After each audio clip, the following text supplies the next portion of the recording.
Skinned Deep from Gabe Bartalos.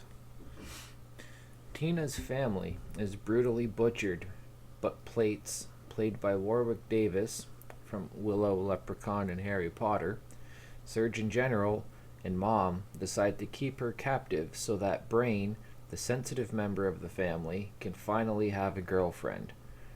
What she discovers while she is held captive is this house of horrors is twisted, gory, and often hilarious. This is a 2003-2004 movie.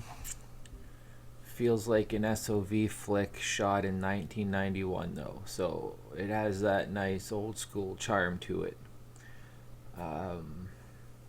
Off the hop, I'll get out of the way what I hated about this movie, and that was its pacing. Like, after about 40 minutes or so, the movie just slows right fucking down. And that's unfortunate because other than that, it's a pretty dope movie.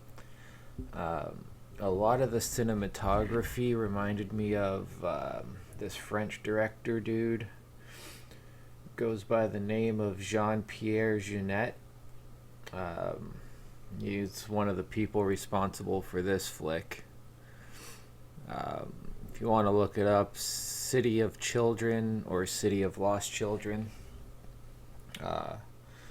It's from 1995, and he's the same dude who did Alien Resurrection. He's done a whole bunch of others, but those are the only two I know of by him that I've seen by him. City of Lost Children, that flick was bonkers, and what really helped that movie, same with Alien Resurrection, is just the weird and different camera angles that were used. And Skinned Deep uses a lot of the same cinematography techniques, so that was pretty cool. Not just your typical let's just follow everybody with the camera type shit. They come up with some cool ideas with the filming. Really dig that. The gore in this was pretty damn cool. You've got throat cuttings. You got someone getting sliced in half vertically. And then you get to see the body go. It's just split right up. The main dude, the Surgeon General, which is that guy right there. He just on this cover, I went into it expecting more of a film kind of like Maskhead, which is one of Toe Tag's releases. This is nothing like it, aside from the aesthetics of one of the killers. And again, like, he just looks badass. All the gore and the fire and everything, that was all practical effects, which was greatly appreciated, seeing as this came out early 2000s, the era of shitty early CG. So I'm glad they didn't go that route and they went all practical. There's even a part where a house is exploding and it actually looks like real fire. It looks like they just did up a miniature and just set her up. And then they did like spinning 360 camera angles and shit. It was fucking cool. You got an old biker gang in there called the Ancient Ones. They were pretty funny. Warwick Davis. He definitely stole the show in this. Just being a little midget that flings ceramic and porcelain plates at people like they're frisbees, but he's doing it to hurt them.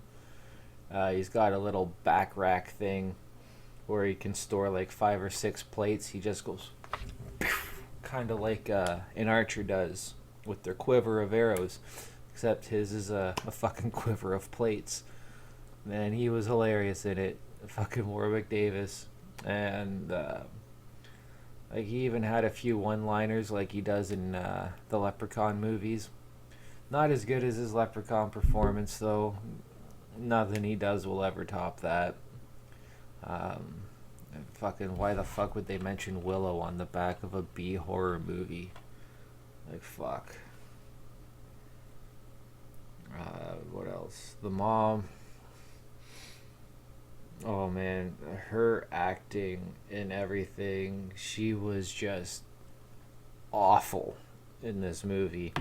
I don't know if that's how they wanted her to act or anything, but oh, it was so bad. Like, it was almost like she had her script written on poster board behind the camera, and she's also kind of mentally slow. With She doesn't act that way in the movie, but it seems like she's mentally slow and trying to read her lines from behind the camera, but can't fucking read them properly. And she just goes like this and blah blah. It was bad. She was by far the worst part of this whole movie. Tina, she's a bad little bitch. Fucking determined to get the fuck out of there. She gets out, ends up back in there. You know, the typical fucking trope in these kinds of movies. It's basically a mashup of The Hills Have Eyes and Texas Chainsaw Massacre. I'd probably say more like TCM2 as opposed to the original. Mainly just due to all the underground tunnels and caves, and you see more of the house like you do in TCM2, and what's his name is going through it with the chainsaw trying to fucking break it down and shit. So it has that kind of vibe to it. Not bad. Yeah, I'd probably rather just watch The Hills Have Eyes and TCM2 back to back instead of watching this again. Mainly just to get for that fucking pacing I mentioned at the beginning. The pacing is terrible. It's an hour and 37 minutes long. That's including the credits. But this whole thing felt like it was 3+ hours. It felt like a marathon was being run by the time we got to the end. And the worst part is the most dragging is like the last 10 minutes of the film. I kept constantly hitting display on my player trying to see how much longer, and I'd be like, what the fuck, only like a minute went by? How? It was just, the pacing is just dog dick terrible. It's almost like Todd Sheets fucking made this or something. But other than the pacing, if you can find that movie for cheap, like $1.50 to $3, and definitely pick it up. It's worth that much at least. But don't go jumping on eBay or Amazon Marketplace and paying like 15 or 20 or whatever. I don't know how much it's going for. I didn't check. I was lucky enough to have a good buddy bring me a whole box of tapes and DVDs, and this was one of them. And he definitely said to check this one out first, or make it one of the first. And Billy, there you go, bud.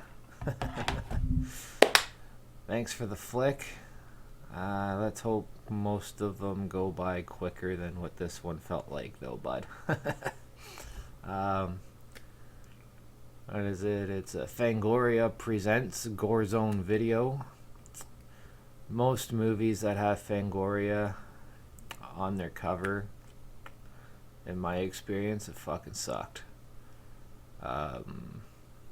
Which is weird because like Fangoria was a pretty cool magazine, but when they came to funding movies, they funded the worst shit out there. Reminds me of like this old one they did for Sci-Fi with some fucking monster-sized grasshoppers and shit killing people. It's just, normally when I see Fangoria Presents on the movie cover, I ignore the fuck out of that movie. But with my homie telling me it was worth the watch, and with Warwick Davis being in it as some little twat that's obsessed with plates, I had to check it out. And yes, I said The other member's name is Brain, not Brian. It's Brain because his head's this fucking big with his brain exposed. He's just a bitch. I couldn't fucking stand him, man. He's like one of those fucking social justice warrior snowflake bastards that are out on the streets these days. So when you just want to fucking smack in the face. He's just a bitch. I fucking hated him. And when he got what was coming to him, I loved it. That scene was fucking dope. Nice and gooey.